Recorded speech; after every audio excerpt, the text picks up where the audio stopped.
Hello there, it's Moira McDonald and I have a traveller's notebook for you. I have done this in a, as always, vintage style. I really like vintage. Sorry, it's just what I like. What can I say? Right, bear with me while I try to adjust the camera to get a better angle for you. Hold on, to move you down. Right, that'll need to do this. Other folk can press wee buttons and do this, and I've got to move a dirty great big tripod whenever I touch anything. Right, so anyway, what we've got is a traveller's notebook. It is, in terms of size, 8 1/4 by 4 1/4, and closure is, I think it's sari silk, although no, I don't know if it is. It's really kind of, this was gifted to me from Kristen of Rock Paper Treasure, so I'm not entirely sure what it is, but it's very attractive in a kind of rusticy sort of way. The book that I've done is scrapbook and paper. It's got one signature, obviously, because it's a traveller's notebook, and I have put a wee bit of lace down the spine here. So let's run through this and we'll see how we get on. On the inside here I have a wee bit of ephemera that has been adhered down. This is one of Tsunami Rose's pieces of ephemera which I've shrunk quite considerably. This is a stamp I've got and I just happened to cut it out in a sort of ticket shape. That's a Tim Holtz stamp. I think this image is one that I got from Pinterest. Stamp in here, and all the papers are coffee stained, by the way. And on here I have, let's take this off, sorry, I've got a big thread stuck to my thumb. This folds out for extra journaling space, and this is a wee envelope I made. Aliyah had done some envelopes recently similar to this. She'd followed a tutorial, and I can't remember the name of the girl that she saw. I worked out. That sounds terrible, doesn't it? Dead smug. Basically just cut a bit of card and folded it over and managed to fold it up at the back. I actually was bearing in mind, I don't know if you've seen it, but Crafty Irina did a video a long time back now, it's probably over a year old, and it was about using gift wrapping paper to make bags. And I basically just followed her idea, only I used scrapbooking paper and made a wee wallet, and I stuck a die cut wee tag up there and stamped on it and then distressed it. Inside it's just some extra wee bits of paper that had been cut off and stapled that you can use for, stuck together. Stuck together, oh well, it's kind of distressed. Stuck together and stapled up the top there. Hopefully none of the rest of the page, no, that was the only page that was affected. Right, so that's that, and it's just held in place there with a wee paper clip. Obviously you don't need to use it if it's not something that would appeal to you. Wee bit of washi tape down this side. I haven't overly embellished this, there's not an awful lot going on it. But having said that, I must admit I really did quite enjoy doing this. Maybe just because it was a wee bit different in many respects and didn't have a ton of embellishment. Some more stamping here. I think these are Tim Holtz stamps. They're very small. This is one of my images that is a postcard that was for sale in my Etsy shop, and I printed it out on vellum, just stapled it into place up the top. That's another Tim Holtz stamp that comes with a set of dies, and I cut that out.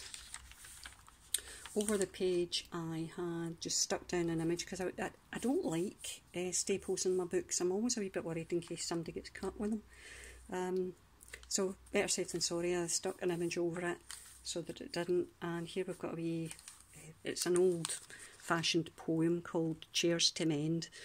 If I'd as much money as I could spend, I never would cry, old chairs to mend. Old chairs to mend, old chairs to mend, I never would cry, old chairs to mend. Presumably somebody mended chairs. So I've got a stamp of a wee chair just to match in with that. Oh, there's another Stampier chair down there, and a wee cup of tea up the top. On this page is one of these playing cards that I have embellished. I think it was the last video, not the last video, the last video I did was the one on the big shot, but the video before that there was a number of these playing cards that had been decorated, and it was following Rachel's Super Cute Creations, I think is the girl's name. She did a video on how to do them, so I used them as tuck spots. And in terms of tags in here, this has been embossed, dry embossed, and then sprayed with, I'm hoping that you can see the colour, sprayed with, what's that stuff called? Lindy's Stamp Gang, I think it was.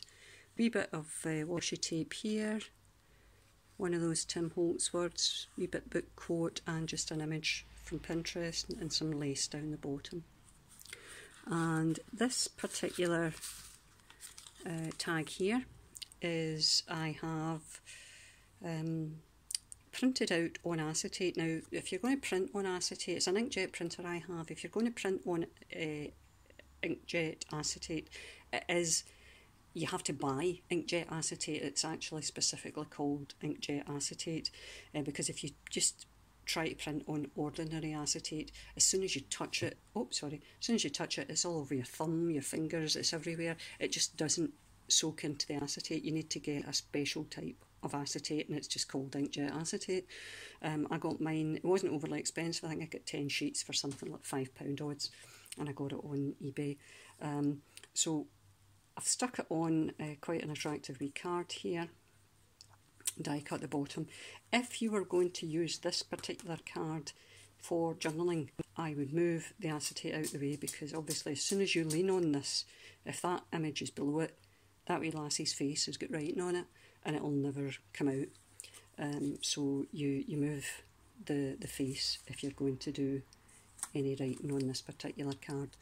This one here with the dry embossing, you're not going to be able to write on the back of that unless you adhere a sheet of, say, tea stained paper on top of that. Because again, obviously with the embossing, it's really quite difficult to try and write on it. Right, so different type of washi there, and this is just some more scrapbooking paper that I cut into, what do you call it, tag shapes. And here, more washi down the side, and some more ephemera from Tsunami Rose. This is a book page with a napkin decoupaged on it and a wee stamp of a corset, because this is actually for, it's a receipt from the Royal Worcester Corset Company, and I thought that was quite appropriate really. Over the page, and scrapbooking paper there. Some more stamping here, again more of those Tim Holtz stamps.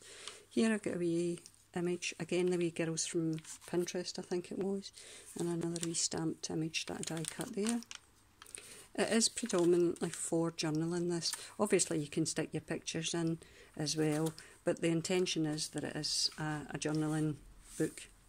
Another one of my playing cards here, and another acetate tag. And you can journal in the back, but again remember you need to move the girl's face or she'll be marked permanently. This tag I dry embossed it, and I dry embossed it the wrong way, so it's actually got indentations on that side and the embossing's on that side. It's debossed, that's what they usually call it here. Behind her I have some decoupage napkin. Cut the girl out from a picture in Pinterest.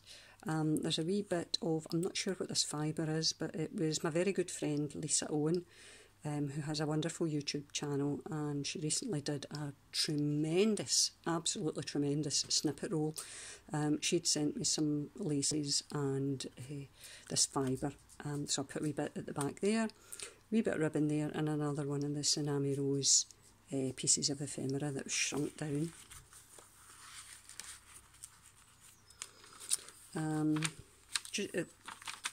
Ledger paper, not vintage, washi tape here, another poem and a picture that went along with this particular poem. Dappled grey. If I had a little horse, his name was Dappled Grey. His head was made of gingerbread, his tail was made of hay. He could amble, he could trot, he could carry the mustard pot. He could amble, he could trot through the old town of Windsor. You can tell these are poems from probably, I don't know, maybe even as far back as the 18th century, these sort of things. Wee bit stamping in the corner here, another page to open it out with stamping on it, and another one of these envelopes that I made. Again, there's just some paper inside for extra journaling. And that's it, that's the book. So, I hope you like that. Wee bit different. Oh, sorry. I always do this every time I try to film them. Wee bit different for me because I usually just do normal run-of-the-mill junk journals, but I just fancied doing something a wee bit different. So there you go. I think I might actually do a few more of those because they're not really overly difficult to prepare because you're not embellishing them as much as you normally do when you're doing a junk journal. So you can rattle through them a wee bit quicker. Or at least I managed to do it in a day, which is quite unlike me. Right, anyway, that's us. So thank you very much for your time. I hope you like it. You can do the thumbs up if you feel so compelled. If you know anybody that's not subscribed that you think I might be interesting for, give them a shout and say, have a wee look at this lassie's video. And we'll see how we go on. Thanks very much for your time. I'll see you all again soon. Bye bye guys. Bye.